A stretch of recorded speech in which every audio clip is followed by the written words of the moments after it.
Peristiwa 114 demo mahasiswa kemarin kita bedah lebih dalam. Sebenarnya apa yang terjadi sih? Bahkan ada sebuah kalimat sederhana yang nyeletuk. Kalau nggak minta jabatan diperpanjang, pasti tidak akan ada demo mahasiswa kemarin. Benarkah begitu? Lalu siapa yang menghembuskan pertama kali meminta jabatan tersebut? Maka mata panah arahnya menjawab pertanyaan tersebut ada seorang menteri yang mengatakan bahwa di bawah sana banyak orang dan pengusaha yang minta jabatan Pak Jokowi diperpanjang. Dikuatkan dengan pernyataan seorang menteri lagi yang serba bisa menambahkan ada data 110 juta orang Indonesia meminta perpanjangan jabatan Pak Jokowi tersebut. Ini jadi polemik. Siapakah manusia yang 110 juta itu? Data dari mana? Kapan surveinya? Pakai apa cara surveinya? Baiklah, kita jelaskan dari data yang kita punya. Kita kemas dengan sederhana untuk menjelaskan peristiwa 114 kemarin.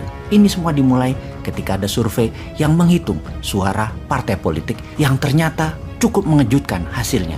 Yaitu ada 2 partai suaranya naik tinggi luar biasa dan banyak partai yang suaranya berkurang jauh. Sejak saat itulah muasal awal dari peristiwa hingga mahasiswa turun ke jalan. Kok bisa begitu? Kita ulas. Hasil survei, PDIP suaranya naik ke 21%. Partai Demokrat, partai oposisi tersebut naik ke 12%. Partai pendukung pemerintah lainnya turun. Golkar 78%, PKB 4%, Nasdem 78%, juga sisanya turun semua termasuk Gerindra sekitar 13%. Pastinya kenaikan suara Partai Demokrat mengejutkan. Kalau utak-atik politik dilakukan, jika semua ini didiamkan sampai tahun 2024, maka diperkirakan Partai Demokrat akan terus naik suaranya, begitu juga PDIP. Ini menarik, ini anomali.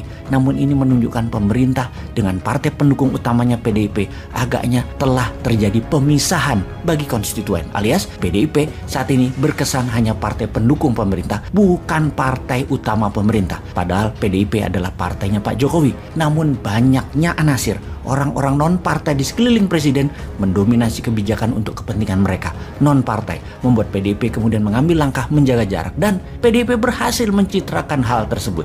Jadi suara PDIP naik dan suara Partai Demokrat naik adalah respon dari ketidaksukaan masyarakat terhadap kebijakan orang-orang non-partai di sekeliling istana. Hasil survei yang mengejutkan tersebut disikapi oleh pejabat yang tidak diuntungkan tersebut. Pejabat non-partisan partai atau bukan orang partai di sekeliling istana gerah di kepala mereka, kalau diadakan pemilu 2024, maka hanya 2 partai ini akan mendapat respon baik. Sehingga lebih baik adalah tambah 2 atau 3 tahun lagi menjabat, alias kalau dihitung dari hari ini, masih ada 5 tahunan lagi menjabat. Jauh lebih baik daripada tidak akan mendapat apa-apa pada 2 tahun lagi dari sekarang. Atau hanya tersisa 2 tahun lagi peluangnya. Makanya partai dan petinggi partai yang mendukung perpanjangan jabatan adalah partai yang suaranya turun dan dekat dengan pengatur negara ini di pusat pemerintahan, yaitu Partai Kuning, Golkar, PKB, PAN yang memang turun jauh suaranya dan yang menyuarakan juga menteri non-partai atau yang partainya suaranya turun. Bagaimana kalau begitu kita melihatnya? Kemudian berdemo, menekan pemerintah tujuan utamanya hanya satu, tidak ada perpanjangan jabatan dan pastikan presiden menandatangani Kepres tanggal 14 Februari 2024 adalah hari Pilpres. Selama Kepres Pilpres 2024 itu belum ditandatangani, maka demo mahasiswa atau mungkin bertambah unsur lainnya akan terus terjadi, berulang dan membesar. Peristiwa 114 kemarin baru langkah awal. Sifatnya hanya mereda sementara setelah demo usai. Namun jika Kepres belum juga ditandatangani, maka keadaan akan terus memanas. Jadi kalau belum ditandatangani juga, maka pilihannya adalah demo untuk melakukan parlemen jalanan.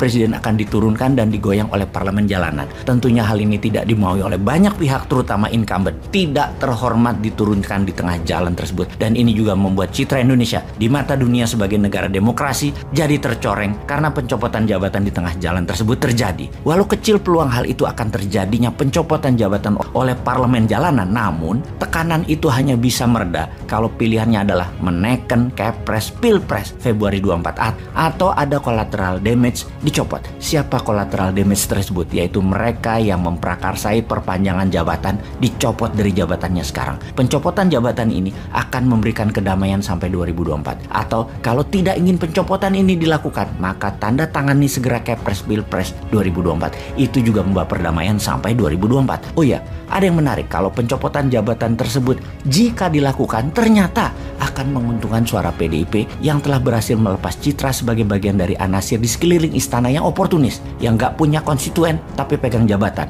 Itu yang disebut konstituen oportunis. Kemudian ada pertanyaan fundamental, siapa kira-kira yang jadi sponsor demo? Itu nggak murah loh demo itu, dan nggak mudah dilakukan, apalagi hal ini akan bermain panjang. Biayanya mahal, tentunya yang punya duit dan tentunya yang nantinya diuntungkan. Amerika, Tiongkok? Jawabannya bukan. Kemungkinan kalau kita membaca pakai ilmu who is benefiting, maka analisa yang memodali adalah konglo-konglo atau oligar di sekitar PDIP dan Demokrat. Salah, mungkin saja salah analisa ini. Namun selama dilihat dari niat dan siapa yang akan diuntungkan dan siapa yang dirugikan, maka semua ini ke arah oligar-oligar tersebut. Jadi kesimpulan, collateral damage segera dicopot.